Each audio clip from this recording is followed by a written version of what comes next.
brought home a little closer the way in which Mary may have received the news which she was given.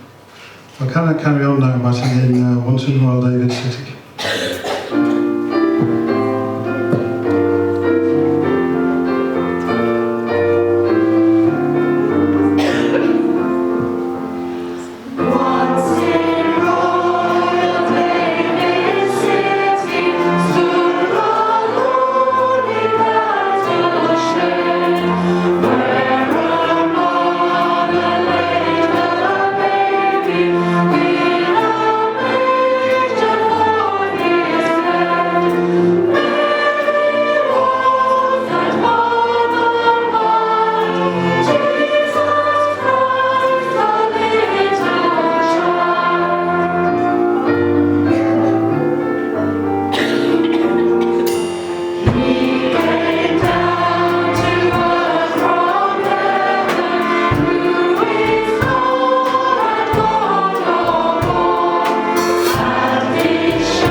Now we're going to read about that momentous moment when Jesus came down from heaven, abandoned everything in heaven, and came to live with us on earth.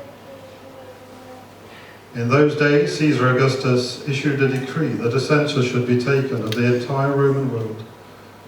This was the first census that took place while Quirinius was governor of Syria, and everyone went to his own town to register. So Joseph also went up from the town of Nazareth in Galilee to Judea, to Bethlehem, the town of David, because he belonged to the house and line of David. He went there to register with Mary, who was pledged to be married to him and was expecting a child. While they were there, The time came for the baby to be born, and she gave birth to her firstborn, the son. She wrapped him in cloths and placed him in a manger, because there was no room for him in the inn. I'm going to carry on by singing Infant Holy, Infant Lowly.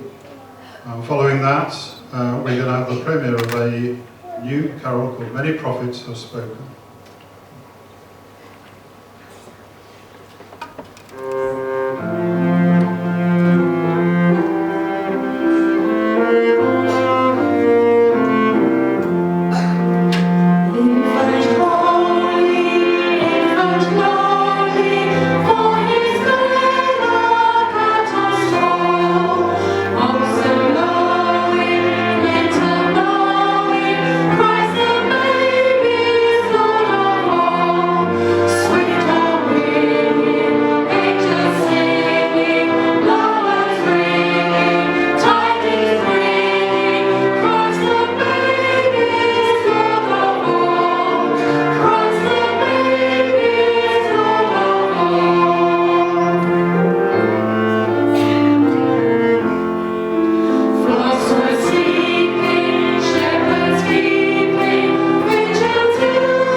In November, I was thinking a lot about Christmas, and I was wondering how Mary felt before she knew that she was pregnant, during her pregnancy, and when Jesus was a little youngster.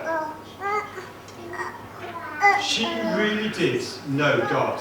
She was a godly woman, and in all the difficult decisions she had to make, and all the shocking events she experienced, whether it was on her own or with Joseph, she always put God first. She said, as Paul's read out to us already today, "I am the Lord's servant. May your word to me be fulfilled."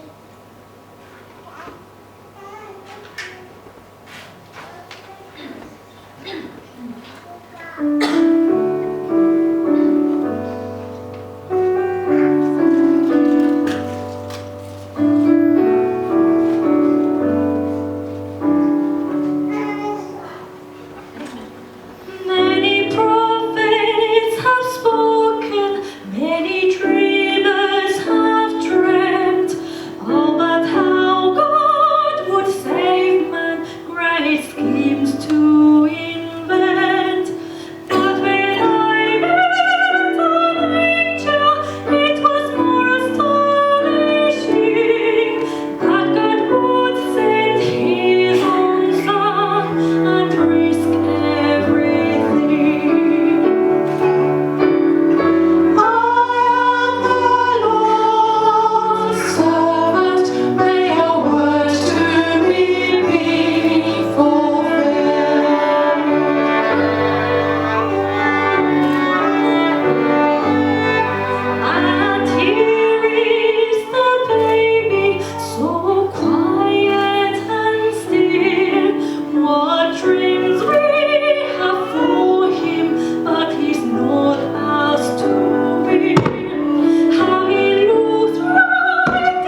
put in this church. If you know the story, the shepherds arrived next, and we'll read about that from Luke chapter 2, verses 8 onwards. And there were shepherds living out in the fields nearby, keeping watch over their flocks at night. An angel of the Lord appeared to them, and the glory of the Lord shone around them, and they were terrified. But the angel said to them, "Do not be afraid. I bring you good news of great Joy? Somebody knows the words. Joy that will be for all the people. Today in the town of David, a Saviour has been born to you. He is Christ the Lord. This will be a sign to you. You will find a baby wrapped in cloths and lying in a manger." Suddenly a great company of the heavenly host appeared with the angel, praising God and saying, "Glory to God in the highest, and on earth peace to men on whom his favour rests." When the angels had left them and gone into heaven, the shepherds said to one another, "Let's go to Bethlehem and see this thing that has happened, which the Lord has told us about." Wouldn't you? So they hurried off and found Mary and Joseph and the baby who was lying in the manger. When they had seen him, they spread the word concerning what had been told them about this child.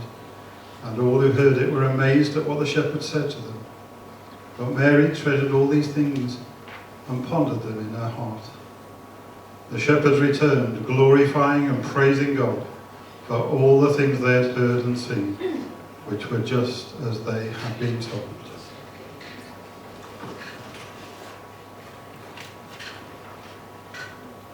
Now I'm going to carry on by singing the first Noel, and after that Nick is going to bring a short word to us. Thank you.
sort of admire Paul's optimism.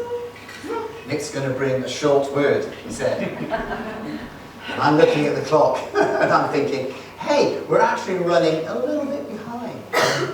So I'll bring a short word. For me, Christmas is very much about childhood memories.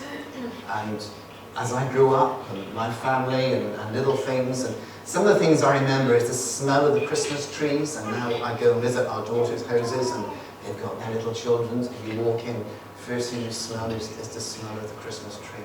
There's all that magic around Christmas, and all those stories. And I don't want to come down, oh, you know, we mustn't give presents. Of course, it's great fun. Let's give all the presents we can, and let's enjoy ourselves. But there are these memories. There's another memory I had as a child. You might wonder where I'm going with this and how this relates to Christmas. Just stay with me a second.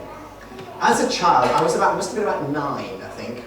And it was at school, and we had art classes, which I was never very good at. But they'd bring out our pictures, and we'd have to draw our pictures. And at the end of this session, we'd give the pictures back. And then when they finished with it, they'd put it away and start another one. The teacher came, gave me a piece of paper, and I painted a little picture from something that happened on holiday. What it was the material, it was a little picture. After about 3 or 4 of these sections, I gave it back and said, I finished. And the teacher looked at it and said, no, if you can do better than that, give it back to me. And I thought, it's a bit unfair. I was 9. But then I started to look at it and thought, well, yeah, I could do more. And I started to do more to it, and more to it. And you know, I kept painting that same picture for the rest of that school term. And by the end of the school term, the teacher was saying to me, come on, you finished, you finished. I was saying, no, there's more to do. There's more to do. But what I learned from that, at that tender age of 9, is never to close your mind. Never close your mind to anything. There's always more behind what you first saw. And I learned that, I think, at 9. I've applied it ever since. Well, there we are. But don't close your mind. There's more to what you first saw. So another story. And again, you might wonder where I'm going with this, but I'm now a little older than 9. But still very much, the child is still there. If you want to know how you're doing as a personality, here's a little test you can do. You can try and remember what you were like when you were 13 or 14, and all the things you liked doing at 13 or 14. And are you doing them now? There's a thought for you. My wife will tell you that I'm still doing most of them, plus a few more besides. And I sort of have moments of sort of, I get a fad about something, and I have a little go at something.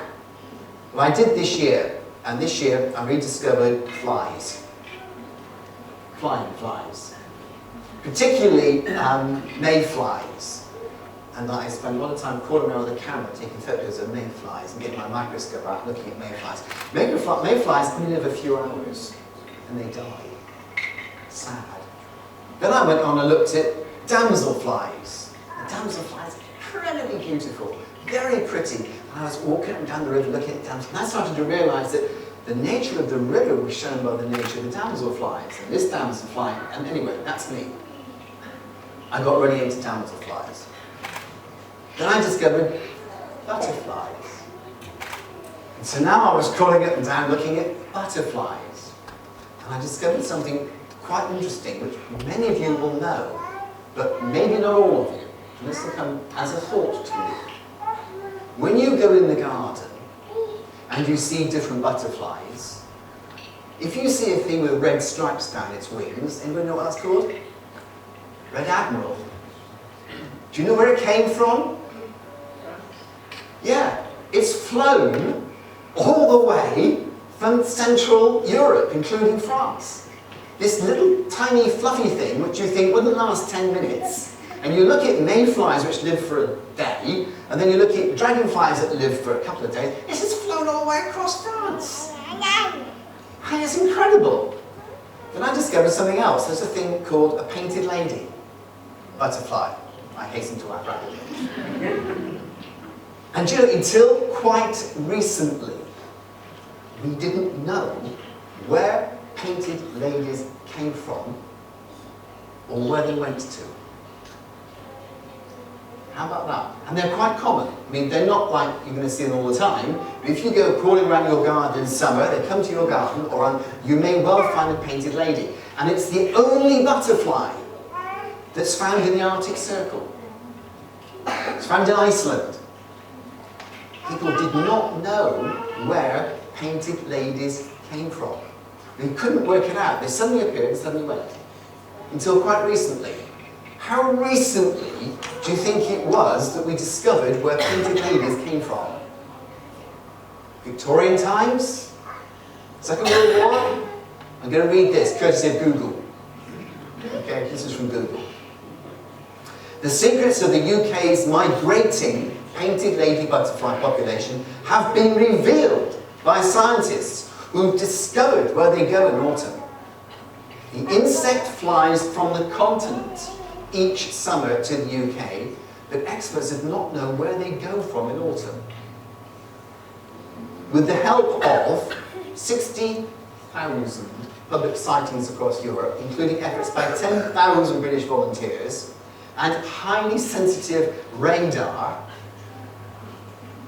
they discovered that the painted lady in autumn flies to an altitude of over half a mile and then flies back at 30 miles an hour to North Africa. Did you know that? I didn't. I went all over the garden looking for painted ladies, couldn't find one, it was too late, they were all gone. Anyway, it's all on Apple, it's all on Google, you can look it up. But I just want to make this point. Are you sure you know what's going on around you? Because that was completely news to me. 2009, we discovered the butterfly, what the butterfly in your garden does. Amazing. What am I building up to say? What I'm building up to say is please, please, whatever you do in your life, don't close your mind. Don't stop asking questions. Don't stop looking. Because sometimes the most amazing things can happen. Christmas is very much a child's time.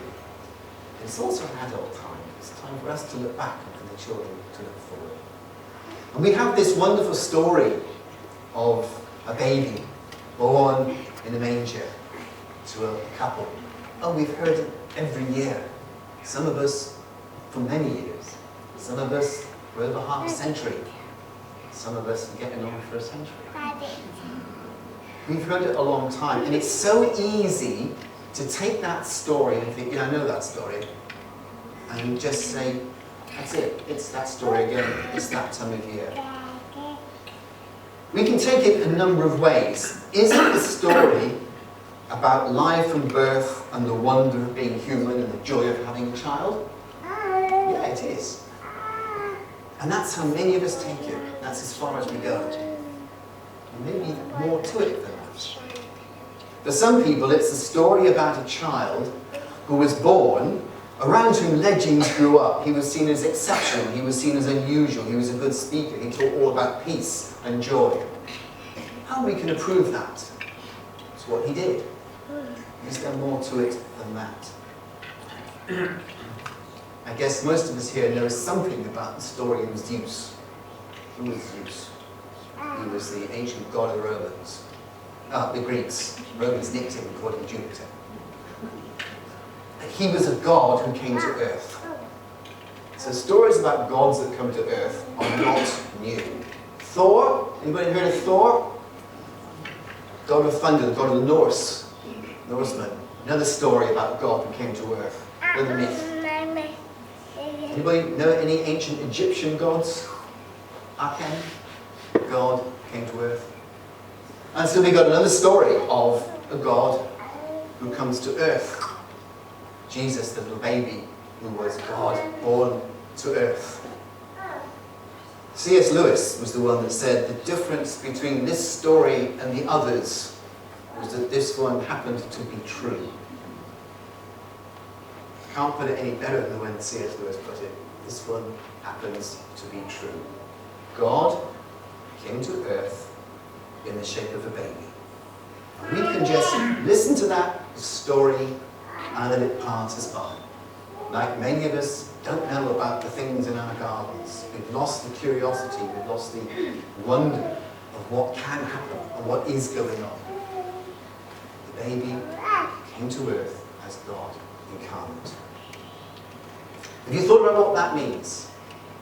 You know, God could have sent us a whole list of laws. Many people interpret the Bible to mean just that, but it doesn't. The Bible is all about the coming of God to earth as a baby. The laws are to guide your thinking around that. He came to earth as a baby, and he gave us only 2 commandments. Love the Lord your God, and love your neighbour as yourself. Anything outside of that is an error. So when we hear people telling us as good Christians we should go and kill other good Christians because they're not such good Christians, that is not what Jesus came to tell us. He came to tell us to love one another and to love our neighbours as ourselves. The coming of a child and a person shows he didn't come to tell us how to live, he came to show us how to live.